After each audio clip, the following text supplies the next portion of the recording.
Καλησπέρα φίλοι και φίλες. Σήμερα έχουμε ένα βίντεο πολύ σημαντικό. Όπως βλέπετε είναι το review μιας καινούργιας ταινίας, Up and Coming, Ξανθάκης 1, ο δολοφόνος με τα 45 χρωμοσώματα. Να πω την αλήθεια, έχω ακούσει για τον Jason και για τον Michael Myers. Παρ' όλα αυτά, Ξανθάκης δεν το έχω ξανακούσει. Βλέπω μέχρι στιγμής 10 likes σε μία ώρα. Αυτό είναι πολύ πρόμηση. Στο box office, όταν βγει ολόκληρη, θα μπορούσε να έχει ένα καλό εισόδημα. Ας την αρχίσουμε.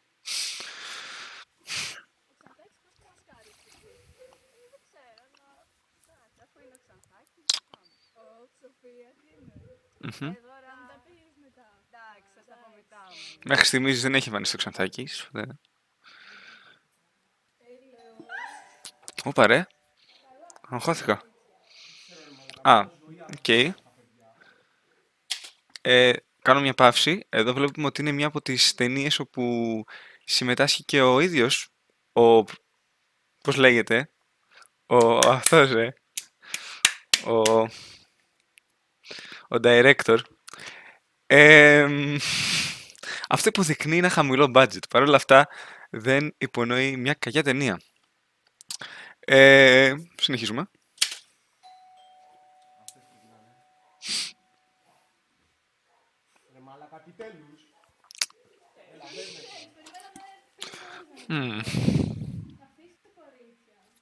Οκ. Και κάθονται.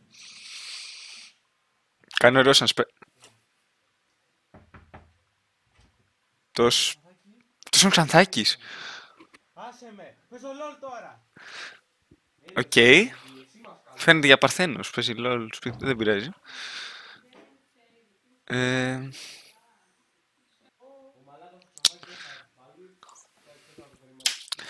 Η πλοκή είναι και η συλλογιστική πορεία είναι μια κλασική slasher. Δηλαδή υπάρχει τα κορίτσια στην παρέα και τα αγόρια. Πιστεύω ότι στο τέλος θα πεθάνουν όλοι. Θα δείξει. Εγώ πλάγα λέω τις σκέψεις μου. Μέχρι στιγμής, εντάξει, η ταινία δεν είναι κακιά. Το budget φαίνεται πάνω από 5 ευρώ, τουλάχιστον κάπου εκεί περίπου. Καλό. Συνεχίζω.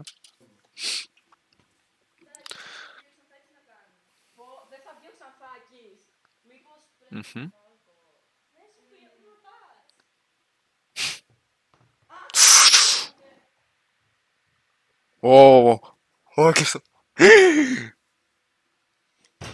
Αχ, τρόμαξα. Τι έγινε.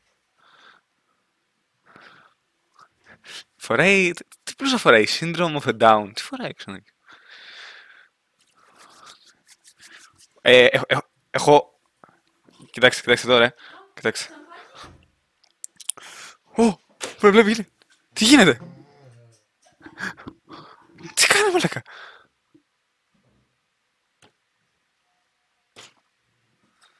Τόσο γρήγορα. Πολύ καλό quote αυτό, το χρησιμοποιώ πια.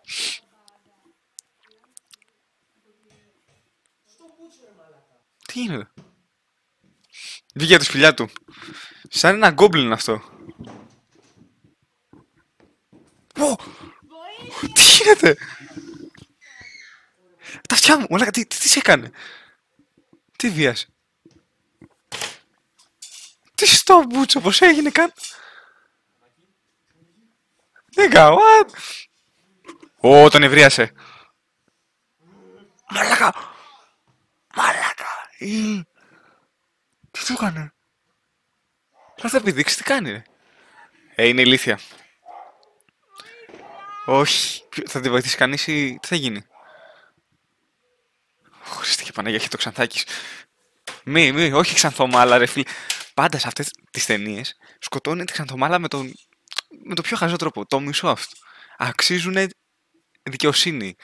Justice for blondies, μάλλον. Συγγνώμη.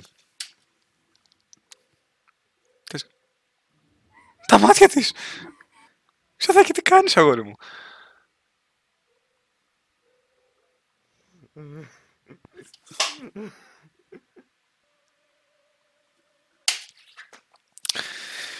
Να δούμε και τα credits.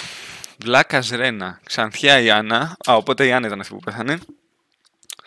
Γάμο τον director. Όμορφος. Δεν υπήρχε κανένας όμορφος. Ναι, Ξανθάκης. Οκ. Θα έλεγα από το 1 στο 10 θα βάζω ένα 8 με 9,5. Δεν είναι ότι. Δεν μισούσα τίποτα. Ήταν αρκετά perfect ταινία. Είχε κάποια ωραία σημεία όπως η σπλήνα της Ξανθιάς, ξέχασα το όνομά της. Και αυτός ο main, πώς είναι, Τέλης, ο director. Εντάξει. Πιστεύω ότι θα ήταν 10 στα 10 με λίγο παραπάνω budget. Ας πούμε, το τέλος δεν μ' άρεσε, ήταν πολύ ξαφνικό. Μάλλον ήταν που ξέμειναν και λένε «οκ, εντάξει». Αυτά. Σας προτείνω να τη δείτε. Θα την έχω κάνει και link στο bio. Αυτά. Σαγιονάρα.